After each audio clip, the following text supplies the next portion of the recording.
বন্ধুসকল স্বাগতম জনাইছো আপোনালোকক মোৰ নতুন এটা ভিডিঅ'ৰ মাজলৈ আৰু আজি ভিডিঅ'টো ষ্টাৰ্ট কৰিছো আমাৰ বাৰীৰ পৰা আমাৰ একচুয়ালি এটা সৰু বাৰী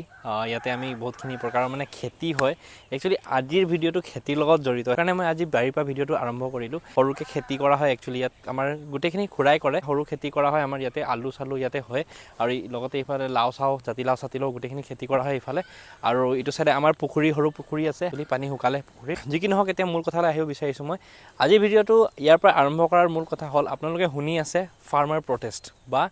কৃষক আন্দোলনটো কেলে হৈছে আৰু কি কাৰণত মানে কৃষক আন্দোলনটো আকৌ এবাৰ হল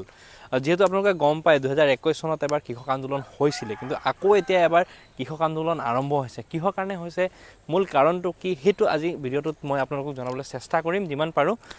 প্ৰত্যেকটো বস্তু মোৰ শুদ্ধ হয় বুলি মই ক'ব নোৱাৰো কিছুমান বস্তু মোৰ ভুলো হ'ব পাৰে ভুল হ'লে ক্ষমা কৰিব কিন্তু তথ্য মানে জৰুৰী তথ্যখিনি মই দিব চেষ্টা কৰিম আপোনালোকক 2021 চনত কৃষক আইন চৰকাৰে উলিয়াইছিল সেই আইনখিনিৰ লগত আমি প্ৰথমতে আৰম্ভ কৰিম আৰু তাৰ পিছতে আমি পিছলৈ আহিম যে আকৌ আন্দোলনটো কেনেকৈ হলনো তো প্ৰথমতে আমি বিলখিনি জানি লওঁ আগতে প্ৰথমটো বিল যেটো চৰকাৰে উলিয়াইছিলে কৃষক bill farmers produce trade and commerce মানে কৃষকে উৎপাদিত সামগ্ৰী প্ৰচাৰ আৰু নিজে বিক্ৰী কৰিব পাৰে বুলি ক'ব পাৰি মানে সহজ কথাত ক'বলৈ গ'লে নিজে প্ৰচাৰ আৰু নিজে বিক্ৰী কৰিব পাৰি এনেকৈ এটা আইন উলিয়াইছিলে প্ৰথমটো যেটো ল আছিলে এইটো ল'ৰ মতে মানে কৃষকে নিজৰ উৎপাদিত সামগ্ৰী ভাৰতবৰ্ষৰ যিকোনো ঠাইত বিকিব পাৰে এইটো প্ৰথমটো এটা সুবিধা কৰি দিছিলে চৰকাৰে আৰু দ্বিতীয়টো আছিলে APMC agriculture produce market committee যেটো আছিলে হেতু ভংগ কৰি প্ৰাইভেট কোম্পানীসমূহক ডাইৰেক্টলি মানে সেল কৰিব পৰা সুবিধা দিছিলে মানে যিখিনি উৎপাদিত সামগ্ৰী প্ৰাইভেট কোম্পানীক কৃষকসকলে বিক্ৰী কৰি দিব পাৰে কাৰণ চৰকাৰে ইমানখিনি বুজা নিজৰ ওপৰত ল'ব নোৱাৰে কন্ডিশন বেয়া হৈ যাব পাৰে কিন্তু অকল 2 নম্বৰ বিলটো হৈছে farmers agreement on price assurance and farm service act মানে আইন এইটো আইনটো হৈছে মানে কন্ট্ৰাক্ট ফাৰ্মিংটো এনেকুৱা হল আমাৰ ইয়াত ধান খেতিটো সবতকৈ বেছি হয়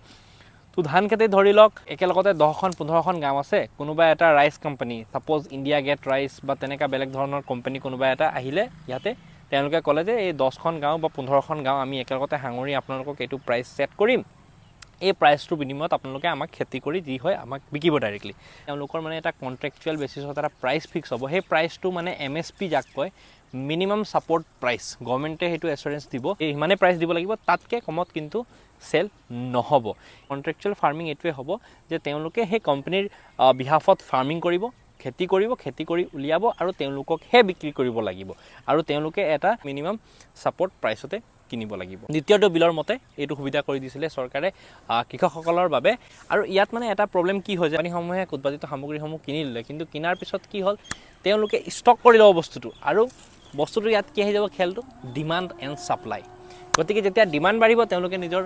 দামটো বঢ়াই দিব পাৰে কিন্তু খেতিয়কেতো এবাৰ বিক্ৰী কৰি দিলে তেওঁলোকেতো একো নাপায় কোম্পানী যেটো ধাৰ্য কৰিছিলে হেতুহে পালে কিন্তু যেতিয়া ডিমান্ড বাঢ়িলে আসল দৰটো কোম্পানীসকলে কিন্তু লৈ গুচি গ'ল আৰু বন্ধুসকল 3 নম্বৰ ধাৰাটো হৈছে দা এসেনশিয়াল কমোডিটিজ এক্ট এইটো ধাৰাৰ মতে কৃষকসকলে যিমানখিনি সামগ্ৰী তেওঁলোকে উৎপাদন কৰে উৎপাদিত সামগ্ৰীসমূহ তেওঁলোকে নিজৰ ষ্টক কৰিব পাৰিব এটা ভাল সুবিধা দিছে চৰকাৰে ষ্টক কৰি থব পাৰিব উৎপাদিত সামগ্ৰীসমূহ কিন্তু বিপদৰ সময়ত তেওঁলোকে কিয়নো সামগ্ৰীসমূহ ষ্টক কৰিব নোৱাৰিব গতিকে এইখিনি আছিল এই তিনটা বিল এই বিলৰ লগতে আৰু এটা গুৰুত্বপূৰ্ণ কথা MSP টো বহুত গুৰুত্বপূৰ্ণ বস্তু কৃষক আন্দোলন হেতু কাৰণে হৈ আছে MSP টো লগাবলৈ কৈছে আৰু 2024 চন মানে এতিয়া বৰ্তমান কিয় হৈ আছে আন্দোলনটো আকৌ এবাৰ হে মূল যিখিনি কাৰণ সেই কাৰণসমূহ আপোনালোকক মই ক'বলৈ গৈ আছো তো সেই মূল কাৰণটো হৈছে MSP প্ৰথম কাৰণটোৱে হৈছে MSP হয় মিনিমাম সাপোৰ্ট প্ৰাইচ MSP প্ৰথমতে উলিয়াইছিলে MS স্বামীনাথন যেখেতক ফাদাৰ অফ গ্ৰীণ ৰিভলিউচন বুলিও কোৱা হয় আৰু তেখেতক বৰ্তমান ভাৰত ৰত্নও দিয়া হৈছে তেওঁৱে MSP টো উলিয়াইছিলে প্ৰথমতে মিনিমাম সাপোৰ্ট প্ৰাইচটো এটা ল হিচাপে ইমপ্লিমেন্ট কৰিবৰ কাৰণে চৰকাৰক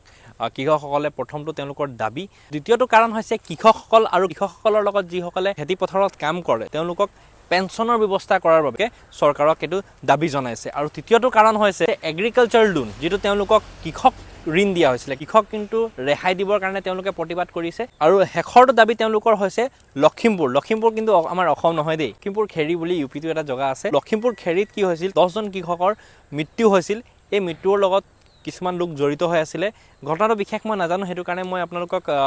ব্যয়বহুলকৈ নকওঁ কথাটোৰ বিষয়ে 10জন লোকৰ মৃত্যু কেনেকৈ হ'ল কি হ'ল সেইটোৰ ওপৰত ন্যায় বিচাৰিছে তেওঁলোকে গতিকে এইখিনি হ'ল তেওঁলোকৰ মূল দাবী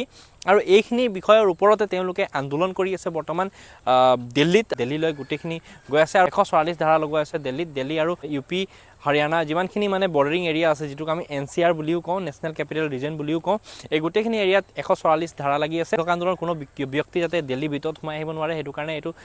144 ধাৰা লাগি আছে তাতে তো এনেকৈ এটা পৰিস্থিতি হৈ আছে বৰ্তমান আমাৰ ভাৰতবৰ্ষত 2021 চনতো এনেকৈ এটা ডাঙৰ আন্দোলন হৈছিলে আকৌ এবাৰ এইটো আন্দোলন হৈছে 2024 চনত গতিকে চৰকাৰেও অকমান এই বস্তুৰ ওপৰত পদক্ষেপ ল'ব লাগে আৰু কৃষকসকলেও বহুতখিনি বস্তু বুজিব লাগে এই তথ্যটো আপোনালোকক জনাব লাগে বুলি মই ভাবোঁ আৰু কিছুমান তথ্য মোৰ ভুলো হ'ব পাৰে গতিকে মোক ক্ষমা কৰিব ভিডিঅ' যদি ভাল লাগিলে এটা লাইক কৰিব কমেণ্ট কৰিব আৰু শ্বেয়াৰ কৰিব লগ পাম নতুন এটা ভিডিঅ' তেতিয়ালৈকে ভিডিঅ'টো চাই থাকিব ধন্যবাদ জয় অসম